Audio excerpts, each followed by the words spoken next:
Bonjour et bienvenue sur la chaîne éducative tunisienne. Cette séance est destinée aux élèves de la 4e sciences techniques, matière génie mécanique. Je vais profiter de cette séance pour vous présenter un sujet et on va le traiter ensemble.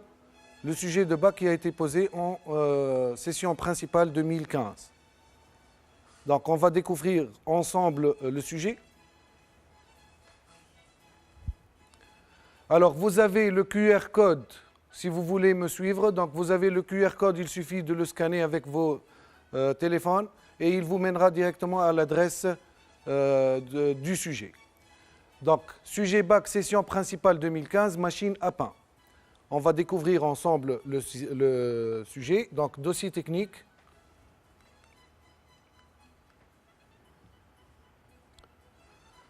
Alors vous remarquez, comme on l'a dit l'autre fois dans la séance précédente, le dossier technique est composé de page 1 sur 6 jusqu'à la page 6 sur 6 et les feuilles réponses, page 1 sur 8 jusqu'à 4 sur 8 mécanique, 5 sur 8 jusqu'à 8 sur 8 électricité. Partie génie électrique. Observation, s'il vous plaît, n'oubliez pas cette remarque, c'est très important. Aucune documentation n'est autorisée le jour de l'examen. Seul l'emploi de la calculatrice est permis. Les dessins doivent être faits aux instruments et au crayon. Alors, le système, c'est une machine à pain. Donc, on a dit l'autre fois, en mécanique, on s'intéresse surtout à la présentation générale du système. Présentation du système, la machine à pain, figure 1, est un appareil électroménager conçu pour cuire du pain ou du cake ou d'autres produits alimentaires. L'utilisateur introduit les ingrédients dans la cuve de l'appareil qui prend en charge les phases de préchauffage, de mélange, de malaxage et de cuisson suivant le programme de fonctionnement sélectionné. Deuxièmement, constitution de la machine. Donc la machine, vous l'avez en suivant une photo réelle, donc figure 1. La machine à pain se compose essentiellement d'un bloc d'alimentation électrique fournissant des tensions continues de 5 volts, 12 volts et 24 volts, d'une cuve dans laquelle on introduit les ingrédients, d'une résistance chauffante qui maintient la température de 50 degrés à 200 degrés, d'un moteur à courant continu M commandé dans deux sens, d'une carte électronique, d'une sonnerie H pour indiquer la fin du cuisson. Vous avez sur la figure 2 un dessin en coupe partielle ici en 3D, donc qui montre la composition de la machine, ou bien de la machine à pain, oui. Donc le moteur, une carte de commande, un bloc d'alimentation, des poulies et des croix pour transmettre le mouvement, résistance chauffante, les pétrins, c'est l'élément qui est, si vous voulez, chargé du malaxage ou bien de la réalisation du mélange, et de la cuve de cuisson. Alors ça c'est la page 1 sur 6. Page 2 sur 6, cette partie nous intéresse en mécanique. Alors ça, c'est le plus important. Si vous voulez, c'est le paragraphe le plus important. Donc, description de la partie opérative, particularité du moule amovible. Alors, il faut bien lire donc, ce paragraphe-là.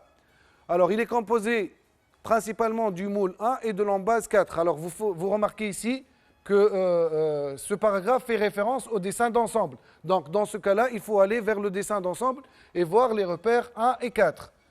Donc, les deux pétrins 28 sont montés sur les axes 29 et entraînés par mes plats. Regardez bien donc, ce détail. Ces axes 29 sont guidés en rotation par rapport à l'embase 4 par les coussinets 31. Donc, en lisant ça, il faut mettre le dessin d'ensemble devant vous et de suivre très exactement les repères et d'identifier ce qu'on vous dit ici.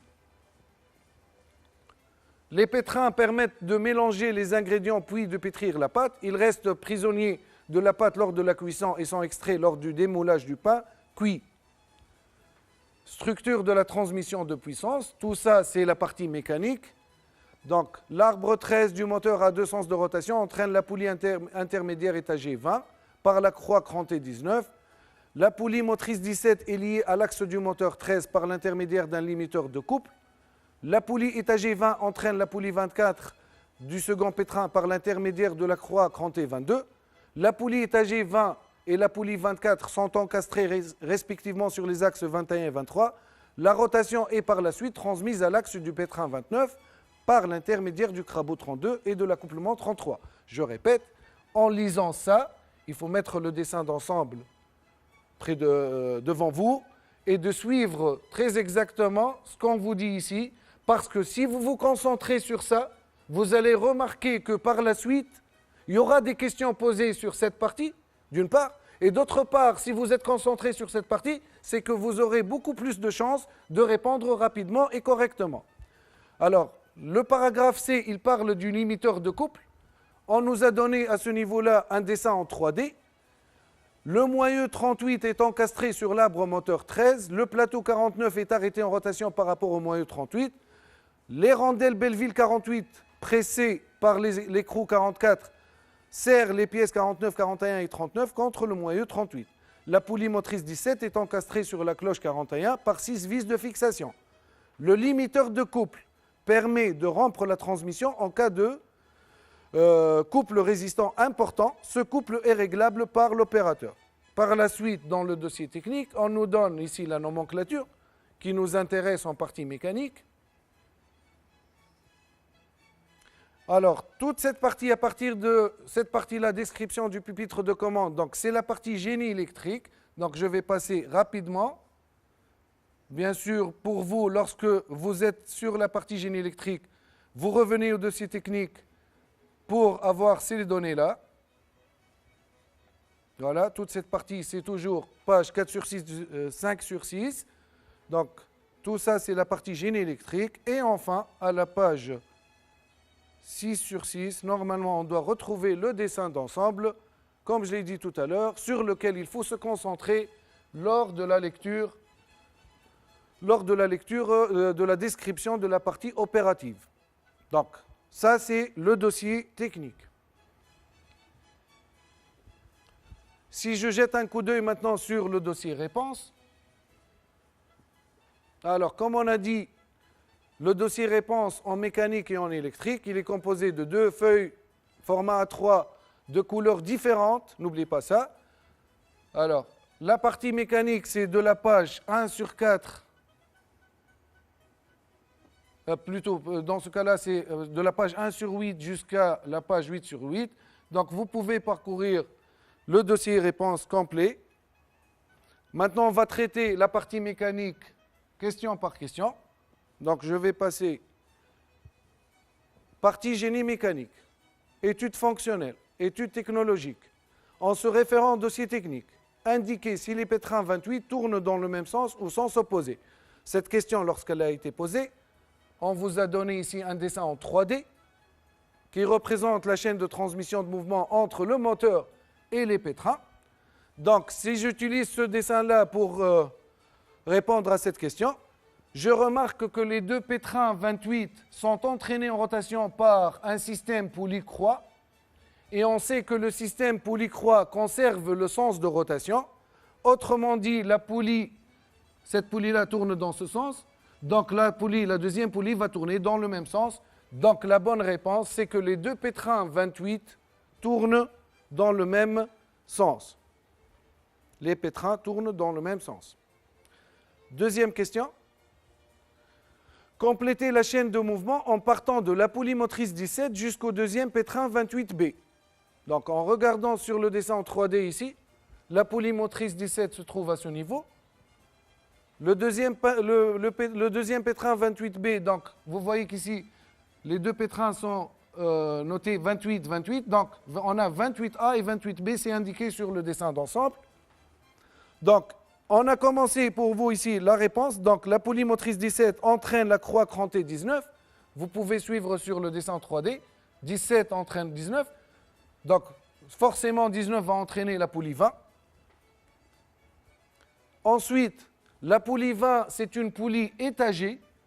Donc, il y a une deuxième poulie qui est encastrée sur la même poulie 20. Donc, elle va entraîner la croix crantée 22. La courroie crantée 22 entraîne ici la poulie 24. Ensuite, entre 24 et 23, on nous a indiqué ici mes plats. En revenant au dessin d'ensemble, 24, la poulie 24 et l'axe 23. On remarque cette forme-là à ce niveau-là. Donc, vous remarquez ici, cette forme ressemble à l'épaulement, mais ce n'est pas un épaulement. Parce que s'il s'agissait d'un épaulement, je devrais retrouver un trait à ce niveau-là. Donc, je conclus que ça, ce n'est pas un épaulement, mais c'est un méplat. Donc, c'est indiqué ici, 24 entraîne 23 par un méplat. Ensuite, on me demande de trouver 23 va entraîner 32, mais par quoi? En revenant au dessin d'ensemble, la pièce 23, c'est cette pièce. 32, donc si je regarde 32, c'est cette pièce-là. En regardant sur le dessin 3D, je peux voir 23 et 32. Donc c'est pourquoi l'autre fois j'ai dit il faut exploiter le dossier technique au maximum. Donc exploiter les dessins en 3D que vous avez sur le dossier technique. Vous remarquez, la liaison ici, elle n'est pas trop claire sur le dessin d'ensemble, mais sur le 3D, elle est bien claire. 23, c'est cet axe-là. 32, c'est cette pièce-là. Donc en regardant maintenant à ce niveau-là, je retrouve qu'il y a un méplat et un triangle noir des deux côtés. Alors le triangle noir, ça veut dire, c'est la symbolisation de la soudure. Donc la réponse 23 va entraîner 32 grâce méplat plus soudure. Ensuite, de 32 vers 33, c'est indiqué crabotage. 32 vers 33, donc ça c'est la pièce 32 et ça c'est la pièce 33. Lorsque les deux pièces entrent ensemble en contact, ce phénomène-là, on l'appelle crabotage. Donc c'est indiqué sur la chaîne. Maintenant, 33, qu'est-ce qu'elle va entraîner par la suite? Si je regarde bien sur le dessin 3D, la pièce 33, c'est cette pièce-là, et il y a une autre pièce 29, c'est l'axe, qui va entrer avec cette forme-là, donc c'est une forme cylindrique et un méplat à ce niveau. Donc la pièce 33 va entraîner automatiquement la pièce 29 en rotation grâce à un méplat. Alors une question fréquente par les élèves, quel est le rôle du méplat dans ce cas-là? Donc le méplat, dans ce cas-là, qu'est-ce qu'il a permis? Lorsque les deux pièces sont entrées ensemble, et lorsqu'on a cette forme cylindrique avec un méplat, dans un alésage qui a une forme cylindrique et un méplat, on a fait un arrêt en rotation entre les deux pièces. Donc ça joue le rôle d'une clavette, si vous voulez. Donc la fonction, c'est arrêter en rotation les deux pièces. Sinon, le méplat, parfois, vous le retrouvez, c'est pour manipuler des pièces à l'aide des clés, manœuvrer à l'aide d'une clé. Par exemple, si on a une pièce cylindrique à serrer, à l'aide d'une clé à fourche, donc on fait des méplats pour pouvoir serrer à l'aide de cette clé-là. Ce n'est pas notre cas. Ici, on a un arrêt en rotation pour permettre la transmission de 33 vers 29B. Et enfin, 29B, bien sûr, vont entraîner en rotation les pétrins 28B. Donc ça, c'est pour la question B. Pour la question C, donner l'utilité de la forme pointue F sur le crabeau 32. F, c'est cette forme-là, c'est indiqué sur ce dessin. Donc on me demande de retrouver la justification pourquoi le crabeau a cette forme-là, la forme pointue. En revenant au dessin en 3D, je peux remarquer ici que le crabotage entre ces deux pièces-là, si j'avais une forme plane à ce niveau-là, il y aurait un problème parce que les deux pièces vont entrer en contact avec des surfaces planes. Donc ça va poser un problème. Si je fais la forme pointue, la pièce va passer plus facilement, donc le crabotage sera réalisé plus facilement. Donc c'est pourquoi la bonne réponse, faciliter le crabotage ou bien l'engagement du crabeau. Question 1.2, étude du limiteur de couple. En cas d'accident, présence d'un corps étranger tel que cuillère dans la cuve 1, le limiteur de couple assure la rupture de la transmission. Si vous êtes en train de mélanger ou bien de préparer avec cette machine-là du pain ou bien du cake, et par accident, une cuillère est tombée dans la cuve 1. Elle va se retrouver entre les deux pétrins. Donc les pétrins vont se bloquer. Alors l'une des deux choses, soit on va casser les pétrins, ou bien on va endommager l'un des organes de transmission. C'est pourquoi cette machine est équipée d'un limiteur de couple dont le dessin d'ensemble est le suivant. Petit a, reporté sur l'éclaté ci-dessous les repères des pièces constituant le limiteur de couple. Alors, c'est une question, disons, facile, parce qu'il suffit de bien regarder sur le dessin et de reporter les repères des pièces. Donc, commençons par la pièce 42. C'est cette vis-là. Ensuite, je recherche cette pièce, cette forme-là. Donc, je peux la remarquer ici à ce niveau. Donc, c'est la poulie 17. Ensuite, je peux remarquer cette forme cylindrique avec des trous et il y a des vis quelque part ici. Donc, il s'agit de cette pièce-là. Donc, c'est l'écrou 44. Ensuite, deux pièces qui sont représentées en jaune ici et qui sont inclinées, qui ont une forme conique. Donc, ça ne peut être que ces deux pièces-là. Autrement dit, les rondelles ressort ou bien les rondelles Belleville 48. Ensuite, je peux reconnaître la pièce 41. Et ainsi de suite pour les autres pièces. La vis, c'est la pièce 46, donc je peux la retrouver à ce niveau. Ainsi de suite pour les autres pièces. Donc, je reconnais la pièce 38, la rondelle 45, la pièce 49 et enfin la pièce 43. Voilà, donc pour cette question. Question B. Sachant que les garnitures sont collées sur la cloche 41, repassez au stylo sur le dessin 2D ci-dessous, là où les surfaces de friction. Alors, remarque s'il vous plaît, on a constaté lors de ce sujet-là que cette question a été posée à la fin de la page et on avait un grand pourcentage des élèves qui n'ont pas répondu à cette question. C'est pourquoi j'insiste, avant de remettre vos feuilles, essayez toujours de revoir est-ce que vous avez répondu à toutes les questions ou non. Donc, la question me demande les garnitures 41, donc j'identifie les garnitures 41 sur le dessin, plutôt les garnitures sont collées sur la cloche 41. Alors comment identifier les garnitures grâce à leur hachure? Les hachures des garnitures, donc c'est l'hachure des matières plastiques. En fait, les garnitures sont en matière ferro-dos très exactement. La question me demande de repasser au stylo sur le dessin de D, ci-dessous, là où les surfaces de friction. Là, il faut penser un peu, puisque les garnitures sont collées sur 41, donc la friction ne peut être faite que sur les autres surfaces. Donc, voilà les deux surfaces sur lesquelles va se faire la friction. Donc, je profite de cet exemple-là, l'exemple du limiteur de couple, pour faire une petite révision ou bien un petit rappel sur les limiteurs de couple. Il y a deux types de limiteurs de couple, Les limiteurs de couple à friction par garniture, avec des garnitures en ferro-dos. Et il y a un deuxième exemple que je vais vous montrer.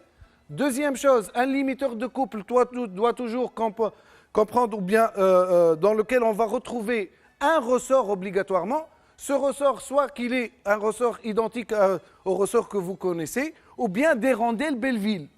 Donc les rondelles Belleville ici, on les appelle des rondelles Belleville, ou bien des rondelles coniques, ou bien des rondelles ressorts. Ça joue le rôle des ressorts. Le principe, c'est quoi pour un limiteur de couple? En cas de blocage du récepteur, la partie motrice, si vous voulez, reste en mouvement et ça permet un glissement. Je vous montre un deuxième exemple d'un limiteur de couple.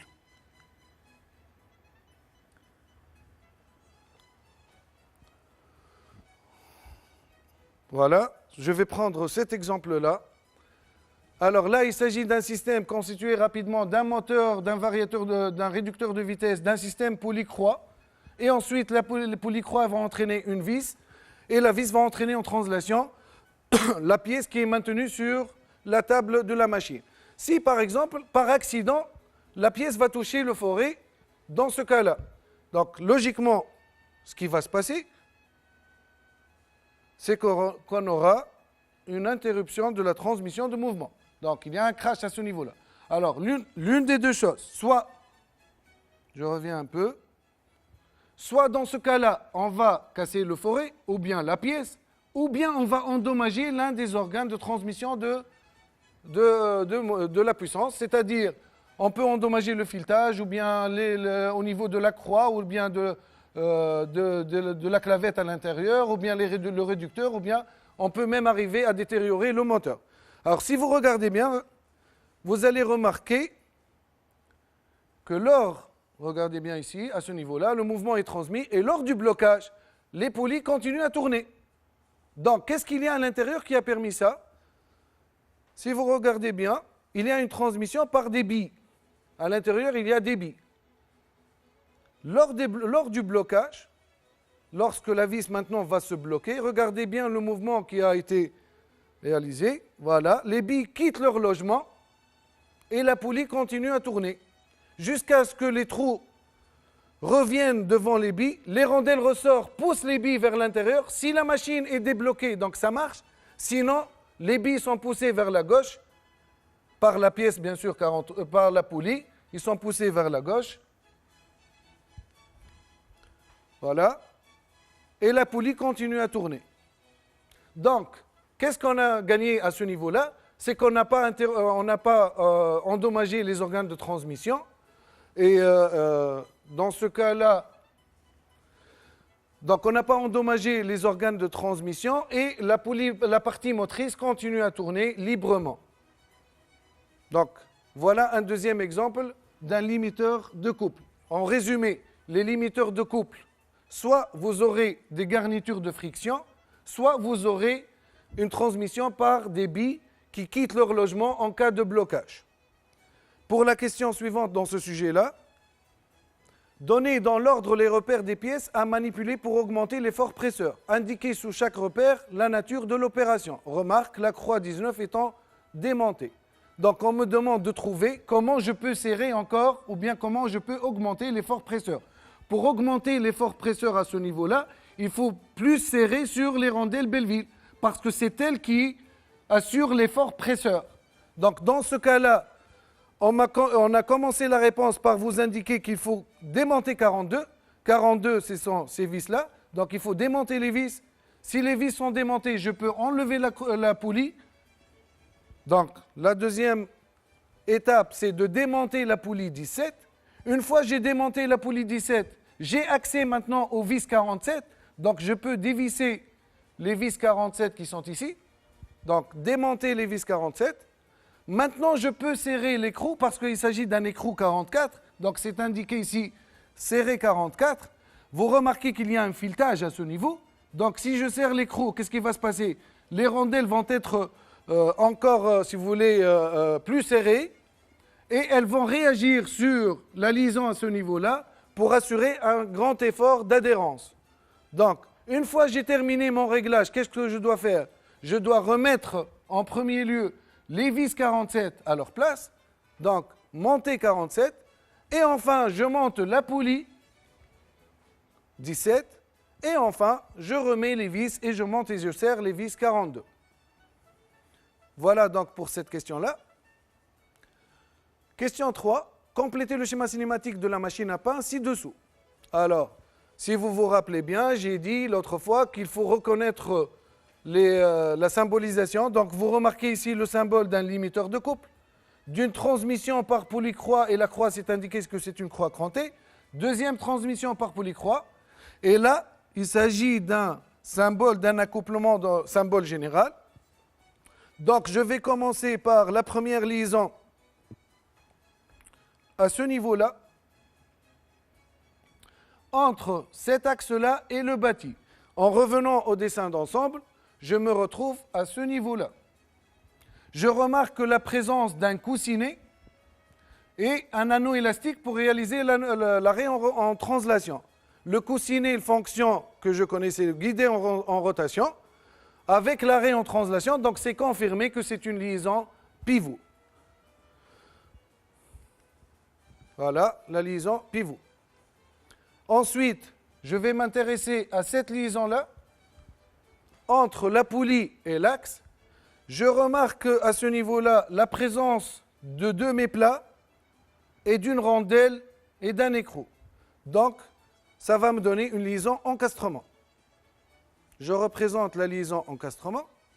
Attention, pour cet exemple-là, la liaison encastrement, parmi les erreurs qu'on voit avec les élèves, ce trait-là doit arriver jusqu'à la poulie, et non pas au premier trait qui représente la croix. Donc faites attention, c'est bien représenté des autres côtés. Alors, de la même façon, j'identifie les autres liaisons. J'identifie une liaison pivot à ce niveau, une autre liaison pivot et une quatrième liaison pivot. Alors, pour la liaison à ce niveau-là, la logique dit Normalement, c'est symétrique, donc normalement, je vais retrouver quelque chose qui ressemble à ça, c'est le symbole de l'accouplement. Et si je vérifie bien, je suis en train de chercher la liaison entre 23 et les pétrins. Donc il y a un crabotage. En 3D, voilà le crabotage. Donc il s'agit d'un accouplement par crabotage. Je vais utiliser alors le même symbole d'un accouplement cas général. Voilà pour la question 1.3. On entre maintenant dans la deuxième partie du sujet, l'étude de transmission. On se propose dans cette partie de choisir le moteur électrique convenable.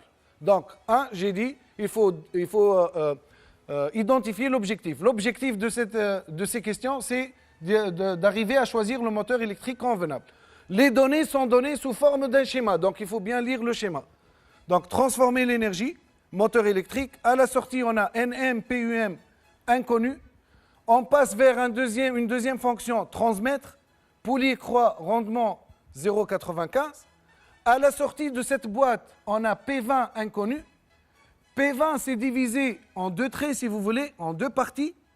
Une partie qui est passée directement vers la fonction pétrir, donc pâte, pétrin.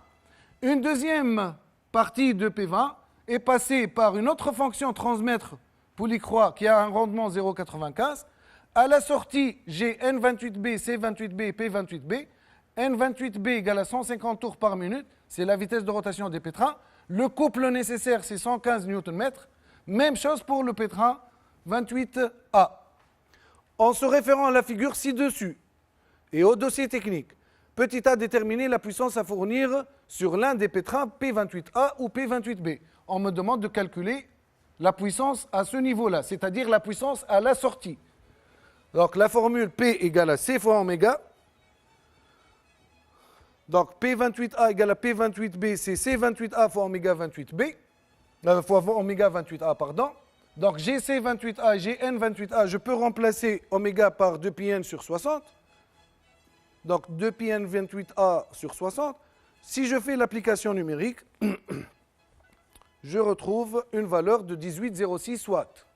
La puissance à la sortie, ça doit être 18,06 watts. P28A égale à P28B. La deuxième question.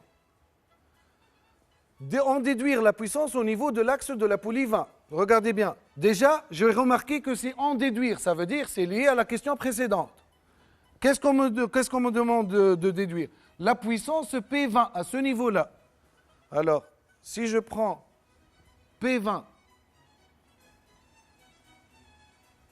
ici, la puissance qui va entrer à ce niveau-là, elle va se diviser en ce point-là, en ce nœud-là, en deux parties. Une partie à ce niveau, une deuxième partie ici. La puissance qui est dans ce sens-là, c'est P28A. La puissance qui est à ce niveau-là, à votre avis, c'est quoi? Alors généralement ici, l'erreur c'est quoi? C'est que beaucoup d'élèves ont cru que c'est P28B. Or, ce n'est pas vrai, parce que P28B, elle est à ce niveau. Donc, il y a une autre puissance, si vous voulez. Il y a une puissance à l'entrée. Et ce n'est pas la même puissance à l'entrée et à la puissance à la sortie, parce qu'on a un rendement. Donc, on va perdre un peu de puissance. Alors, si j'écris la formule de la puissance, rendement 2 égale à P sortie, qui est P28B, sur P entrée, je vais appeler ça P entrée, sur PE, je peux conclure que PE, c'est P28B divisé par le rendement de... En revenant à ce nœud-là, je peux conclure que P20, c'est P28A plus cette puissance-là que j'ai appelée PE et que je viens de trouver que c'est P28B sur le rendement divisé par le rendement. Donc P20 égale à la fin, P20 égale, je reviens à cette question, voilà, P20, comme je viens de le voir, c'est P28A plus P28B divisé par le rendement. Si je fais l'application numérique, je trouve P20 égale 37,07 watts. Maintenant, on me demande de déduire la puissance utile du moteur. Vous remarquez ici qu'on a P20, on vient de trouver P20. Il y a une transmission par Polycroix qui a un rendement de 0,95. Donc il y a une petite perte de puissance. Donc j'applique la formule rendement égale à P sortie sur P entrée. Donc ici P sortie c'est P20, ou P entrée c'est PUM. Je peux tirer PUM égale à P20 sur le rendement 1. Donc 37,07 divisé par 0,95, ce qui me donne une puissance utile du moteur 39,02. Question D, calculer la vitesse de rotation Nm. Calculer Nm en tours par minute, sachant que le rapport de réduction globale 0,1. Alors c'est une question classique. Rapport global égale à N sortie sur N entrée. N sortie c'est N28A, divisé par Nm. Donc je peux tirer Nm égale à N28A sur rapport global. Application numérique 150 sur 0,1. Ça me donne 1500 tours par minute. Alors, puisque j'ai maintenant la puissance utile du moteur et la vitesse de rotation du moteur, question E, on me demande de, compte tenu des résultats précédents, choisir le moteur qui convient, à partir du tableau des caractéristiques techniques données ci-dessous. Mettre une courroie. Vous avez 4 moteurs possibles, les puissances nominales et les vitesses de rotation. Alors, la puissance utile du moteur, c'est 39,02 watts. Ça veut dire le moteur doit posséder au minimum 39,02. Le moteur 1 est à éliminer déjà, parce que la puissance est insuffisante. Il me reste le choix entre les 3 moteurs 2, 3, 4. En regardant maintenant les vitesses, j'ai besoin d'un moteur qui tourne à 1500 tours par minute. Le moteur 2 et le moteur 4 ne me conviennent pas, parce que la vitesse est très importante. Donc le bon choix, c'est le moteur 3. Alors, question 3, cotation fonctionnelle. Dans cette partie-là, on nous demande de tracer ci-dessous les chaînes de cotes relatives aux conditions A et B. Alors, première chose, j'identifie les surfaces terminales. Dans ce cas-là, dans ce sujet, les surfaces terminales, on vous a indiqué 14' et 8. Donc, c'est déjà indiqué. Je recherche maintenant le chemin qui peut me mener de 14' à 8. L'idée, c'est de trouver un chemin qui mène de 14' à 8, en passant par des contacts entre les pièces qui sont perpendiculaires à la cote condition. Étant donné que la cote condition est horizontale, je cherche les surfaces qui sont perpendiculaires à la cote condition. Je remarque ici un contact entre 14' et entre 14' et cette pièce. En regardant bien cette pièce, je remarque déjà une chose, il y a ce symbole-là. Parfois, les élèves me demandent, c'est quoi ça? Donc, c'est l'indication qu'on a fait une coupe parce que, si vous voulez, la longueur du système était plus grande que ça, donc c'est insuffisant. Donc, on a rapproché les deux parties. On a fait une coupe au milieu et on a rapproché les deux parties. Donc, qu'est-ce que je conclus? Que cette pièce-là, c'est cette pièce-là, donc c'est l'arbre 13. Donc, j'ai un contact au niveau du roulement et l'arbre, 14' sur 13. Donc, je peux partir maintenant de 14' pour aller vers 14'. Donc, à 14'. Alors, 13, cet arbre-là, il est en contact ici, à ce niveau, avec le roulement 14. Attention, une autre erreur que je remarque avec mes élèves, ne faites pas, s'il vous plaît, l'erreur de passer par l'anneau élastique. Parce que parfois, voilà ce que trouvent les élèves. Ils vont aller vers l'arbre, en contact avec l'anneau, et ensuite l'anneau, il est en contact avec le roulement. L'anneau 7', je parle de l'anneau 7'. Attention, il y a toujours un jeu de montage entre l'anneau élastique et la pièce qui est à son côté. C'est-à-dire, on peut, en regardant à l'œil nu, il y a un contact, mais en réalité, il y a un petit jeu qui est très faible. Parfois, on le représente, ce jeu, parfois, on ne le représente pas. Donc, ne passez pas par un contact entre un anneau et le roulement à ce niveau. L'anneau 7' et le roulement 14 n'ont pas un contact. Par contre, l'arbre 13 avec le roulement, il a un contact. Donc, 13, 14. Ensuite, 14, je remarque qu'il a un contact avec, donc j'ai déjà dessiné A13. Le roulement 14, il est en contact avec le couvercle 15. Donc je vais partir maintenant de 14 vers 14, donc pour trouver la cote A14. 15 maintenant est en contact avec cette pièce-là, c'est 11. Donc j'ai la surface de contact 15, 11, je vais partir de 15 vers 15, donc A15. Maintenant, je cherche le contact entre 11 et une autre pièce. Je remarque ici 11 avec 10. Donc, j'ai le contact 11-10. Maintenant, je vais lier 11 avec 11 pour trouver la cote à 11. Maintenant, en regardant bien la pièce 10, le couvercle 10, il a un contact avec la pièce 8 que je suis en train de chercher. Donc, 10 en contact avec 8. De 10 vers 10, ça va me donner la cote à 10. Et en revenant, donc maintenant j'ai trouvé le repère 8 que j'étais en train de chercher. Donc, de 8 vers 8 à 8. S'il vous plaît, une remarque. Je rappelle toujours cette remarque. Le départ, c'est à partir de l'origine de la cote condition. L'arrivée, c'est vers l'extrémité. Alors, une chaîne tracée à partir de l'extrémité, même si vous avez trouvé les contacts corrects, mais vous faites le départ de l'extrémité pour arriver vers l'origine, c'est faux. Donc, il faut partir de l'origine pour revenir à l'extrémité. La deuxième chaîne de cote, c'est la chaîne B. Alors, j'identifie, déjà, il faut identifier les surfaces terminales. Donc, cette surface, c'est la surface terminale de la vis 46.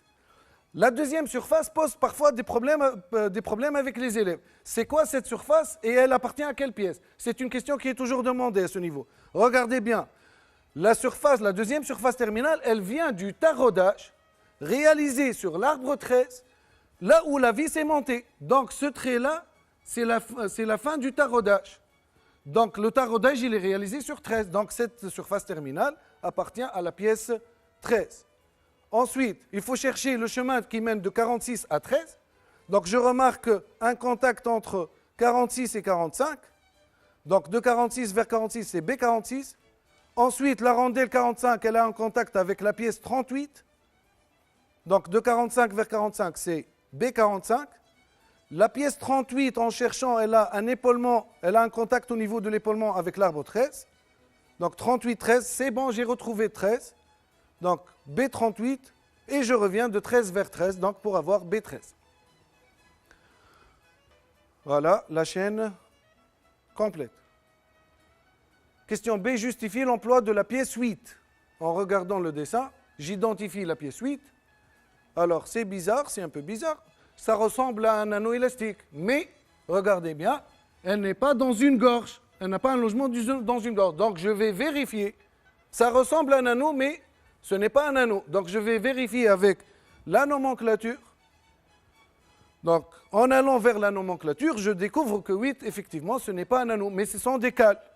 Donc les cales, leur rôle c'est quoi? C'est d'ajuster ou bien de régler un jeu fonctionnel. Ce jeu-là, généralement en mécanique, c'est entre un jeu fonctionnel, soit de montage-déroulement, soit un réglage d'un jeu fonctionnel des engrenages.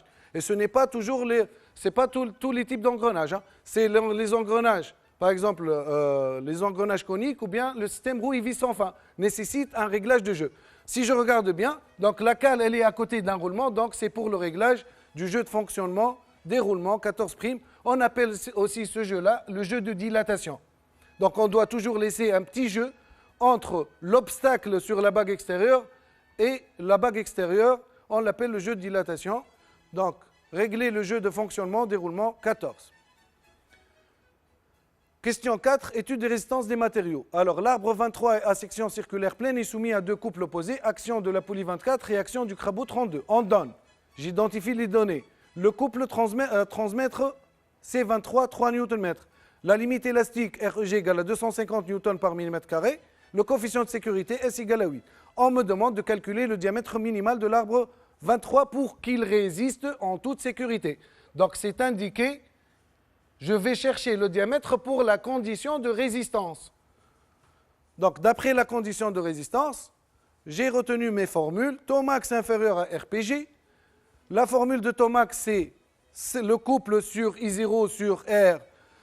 En simplifiant I0 sur R, donc j'arrive à la formule C23 fois 16 sur pi d au cube. Déjà, vous avez l'habitude d'écrire cette formule-là. Inférieur ou égal à RPG qui est REG sur S. Donc je peux tirer D. Donc D au cube, ça sera C23 fois 16 fois S divisé par pi fois REG inférieur ou égal à D au cube. Donc, D doit être supérieur ou égal à racine cubique. 3 fois 10 puissance 3, regardez bien, j'ai converti le newton-mètre en newton-millimètre, parce que je recherche un diamètre en millimètres, fois 16 fois 8, divisé par pi fois 250.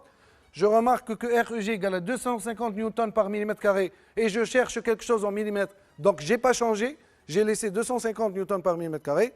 L'application numérique me donne 7,88 mm. Alors, partie graphique maintenant. Étude de conception, modification de solutions constructives. La solution industrielle adoptée pour encastrer le Crabot 32 avec l'axe 23 est indémontable et est formée par 2 méplats et des points de soudure. On l'a dit dès le début, il y a méplats et soudure. Donc c'est une liaison encastrement indémontable. Ça pose un problème en cas de cassure. Donc pour changer une pièce, il faut remplacer toutes les pièces qui sont encastrées par soudure. On envisage donc de modifier par une solution démontable et de remplacer les coussinets assurant le guidage en rotation de l'axe 23 par 2 roulements à billes R1 et R2. Donc le constructeur veut diminuer le frottement à ce niveau-là. Il a eu l'idée de remplacer le coussinet par des roulements à ce niveau-là. On me donne ce dessin-là de la nouvelle solution et on me demande de compléter le dessin du montage des roulements R1 et R2, exploiter la bague entretoise donnée, compléter le dessin de l'assemblage démontable entre 32 et 23, exploiter les éléments standards fournis et compléter la représentation du bout de l'axe 23. Inscrire les tolérances des portées des roulements. Alors, petit a, je vais commencer par petit a, compléter le dessin des montages des roulements. Première chose, j'ai dit dans l'autre séance, première chose à faire, identifier le type des roulements. Il s'agit de 2 roulements à contact radial. Identifier le type de montage. Je remarque ici la poulie 20, la poulie 24, pardon, c'est elle qui va entraîner l'axe en rotation. Donc il s'agit d'un cas d'un arbre tournant. Alors je vais maintenant appliquer les règles de montage de l'arbre tournant. 4 obstacles au niveau des bagues intérieures et 2 arrêts en translation au niveau des bagues extérieures. La question me demande d'exploiter la bague entretoise. Donc on me donne ici une bague à représenter à ce niveau-là. Donc il suffit de copier cette bague-là avec les dimensions données ici, à ce niveau-là, et j'aurai dans ce cas-là un obstacle réalisé par l'épaulement, 2 obstacles réalisés par la bague, et enfin une deuxième bague entretoise, une petite bague entretoise qui fait le 4e obstacle. Donc c'est bon pour l'arbre maintenant. Je vais laisser l'arbre et je vais penser à l'alésage. Donc il faut prévoir 2 arrêts en translation au niveau des bagues extérieures. Or, je remarque, première chose, que c'est cette pièce, ça forme une seule pièce. Donc, interdit de faire 2 épaulements de l'extérieur. Si, par exemple, j'ai choisi de faire un épaulement à ce niveau-là, je dois prévoir un obstacle démontable à ce niveau-là. Donc ça, c'est la première chose. Deuxième chose que je remarque, sur le dossier technique, on ne m'a pas donné d'éléments standards. Donc, si je vais vers la solution épaulement anneau élastique, je vais retrouver le problème d'anneau élastique, parce que l'anneau élastique, c'est un élément standard. Je dois le retrouver sur le dossier technique pour avoir les dimensions. Or, sur le dossier technique, on ne m'a rien donné. La question me dit, seulement tu as droit à cette bague-là. Donc maintenant, je dois retrouver une autre solution, d'avoir 2 obstacles sur les bagues extérieures, sans avoir à utiliser un élément standard. La seule solution possible, c'est de prévoir 2 épaulements de l'intérieur. Dans ce cas-là, je peux faire un épaulement à ce niveau-là et un épaulement à ce niveau. Attention, pour ne pas faire le montage impossible, n'oubliez pas. Alors, si j'arrive à représenter ça, donc voilà, un épaulement à ce côté. Et comme ça, j'ai mes 2 obstacles à ce niveau. Et ici, pour ne pas faire un montage impossible, il faut représenter ce trait de cette façon-là. Donc, ça veut dire, là, l'alésage est ouvert pour pouvoir monter le roulement. Alors, deuxième question, pour la liaison de l'encastrement, on me demande d'exploiter les 3 éléments standards, c'est-à-dire une rondelle, un écrou et une rondelle gros R, pour réaliser l'encastrement à ce niveau-là. Alors, l'intelligence, c'est quoi? C'est de profiter des dessins qui vous sont donnés. À savoir, lorsque vous faites une conception, regardez les autres dessins. Par exemple, s'il y a une cotation, ou bien vous pouvez exploiter le dessin d'ensemble. Si vous regardez bien dans ce cas-là, ce qu'on vous demande de représenter à droite est représenté à gauche. Donc, une rondelle plate, une rondelle grower et un écrou. Et le bout de l'arbre. Donc maintenant, je sais que l'ordre de montage, il faut mettre la rondelle plate, ensuite la rondelle grower, ensuite l'écrou. Et je termine par la représentation du bout d'arbre fileté. Donc la solution qu'on me demande de représenter ici se trouve devant moi. Donc je n'ai qu'à apprendre ou bien à tirer les idées de cette façon-là.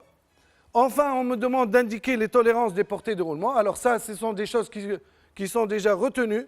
Arbre tournant, tolérance sur l'arbre cassis, sur l'alésage, grand H7, ce qui me donne à la fin, voilà la solution finale.